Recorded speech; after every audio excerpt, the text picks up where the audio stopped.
t'es intéressé au monde artistique, Sébastien. Oui, c'est vrai, ouais. Et depuis mon enfance, en fait, à 12 ans, moi déjà, j'étais passionné par le dessin, par la musique, que ce soit à travers Michael Jackson ou on va revenir sur Jean-Michel Jarre, évidemment.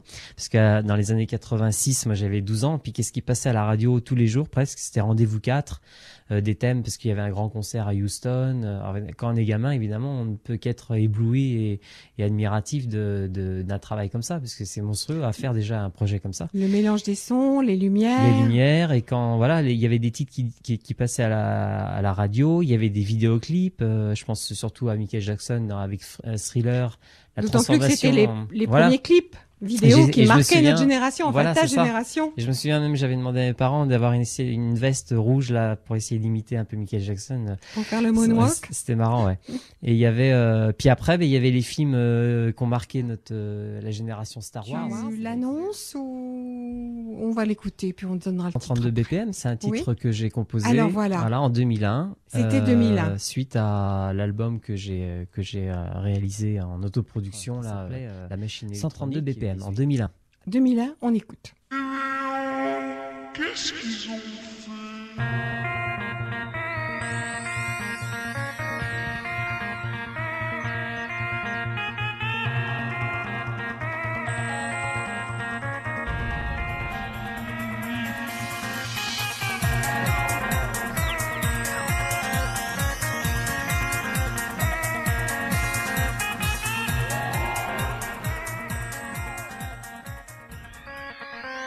Donc c'était 2001, Sébastien.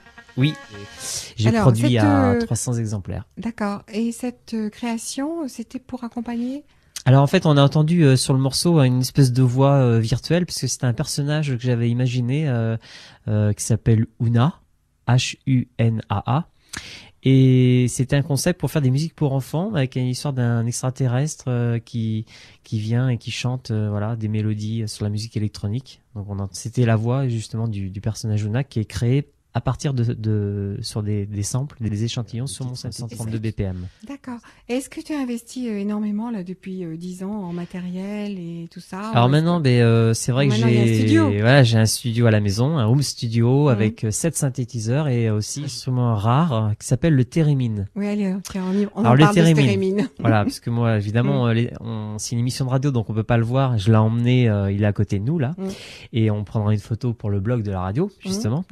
Et moi, je voudrais expliquer que le Theremin, en fait, c'est un instrument qui a été inventé dans les années 20 par Léon Theremin, un physicien russe. Et c'est un instrument...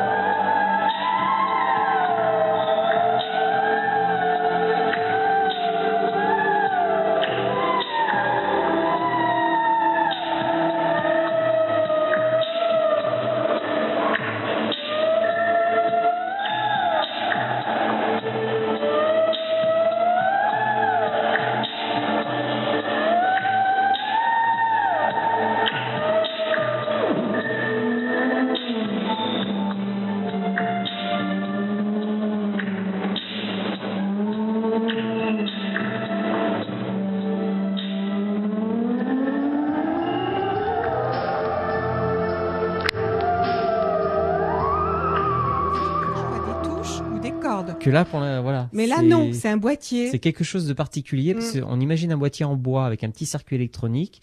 Il y a 2 antennes. Donc à gauche, il y a une antenne, un texte.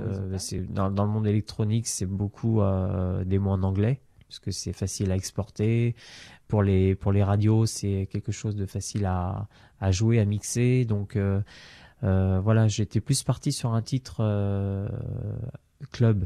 D'accord. Eh bien, on va écouter ce titre club, puisque tu viens de nous parler de EO, Sébastien.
promotion de Sébastien Maille et au. Promotionner un tout à fait. album, c'est Sébastien. au moins avoir la chance d'avoir quelques titres en écoute et de les jouer en live avec les instruments. C'est ce que je vais faire. J'ai emmené mes instruments, dont le thérémine, des claviers électroniques, et je vais les jouer dans quelques magasins, comme par exemple le 20 mars prochain. Alors je serai voilà, vite, donne-nous des dates. on pourra me trouver à Donne-nous l'espace envie. culturel de Leclerc de Rochefort, Alors, le 20 mars, À Rochefort. Leclerc, Rochefort. où je vais jouer donc quelques titres de l'album. Et on pourra trouver l'album et je pourrai le dédicacer pour ceux qui ont la gentillesse de venir.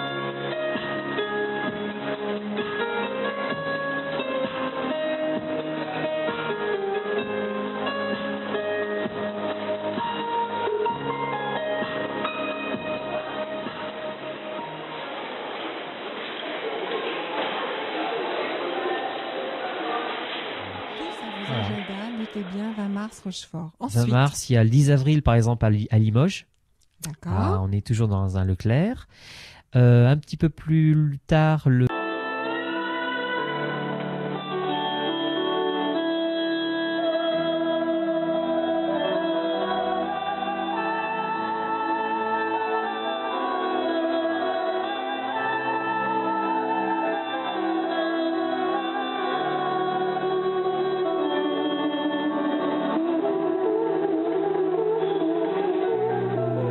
à Brive, dans un magasin Cultura.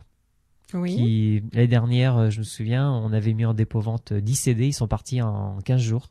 Ça a été extraordinaire là-bas, l'accueil qu'on a eu, et du coup, je reviens cette année. Le samedi.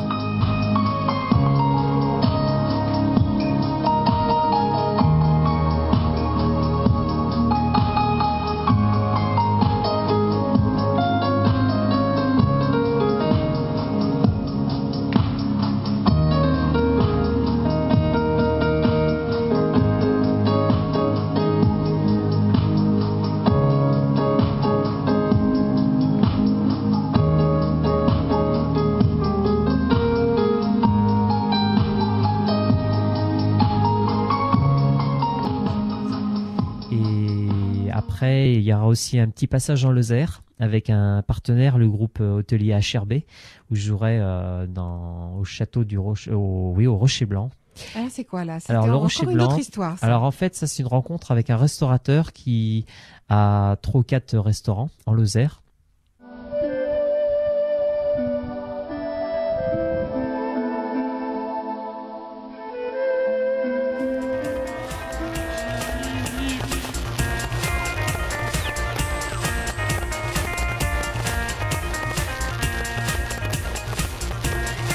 Un chef méconnu qui nous concocte Monsieur des petits- Brunel, oui, pour la région, ben, qui bien sûr. Ouais. concocte des petits plats comme Il a ça. un très très beau site, le rocherblanc.com, je crois, de mémoire, et là-bas il est connu évidemment. Alors, vous voyez que dans Moleskine, on est gourmand de tout, de musique, de gastronomie. Alors, insensiblement, Sébastien, je vais faire à toi comme à tous mes invités. Mhm. Je vais te citer un mot et tu vas me en donner la définition ou l'impression, que ce soit d'une manière concrète ou abstraite. Et pour toi, j'ai choisi étincelle. Oui, en fait, ça me fait penser à étincelle, ça me fait penser déjà à l'électricité.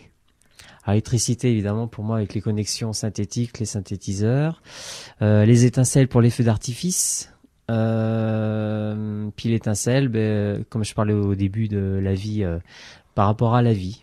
La vie, c'est une étincelle, soit elle La s'enflamme et demi-heure on se fait plein de termine. choses dans sa vie. Nous allons nous quitter. Merci beaucoup, Edwige. Merci, au revoir. Au revoir.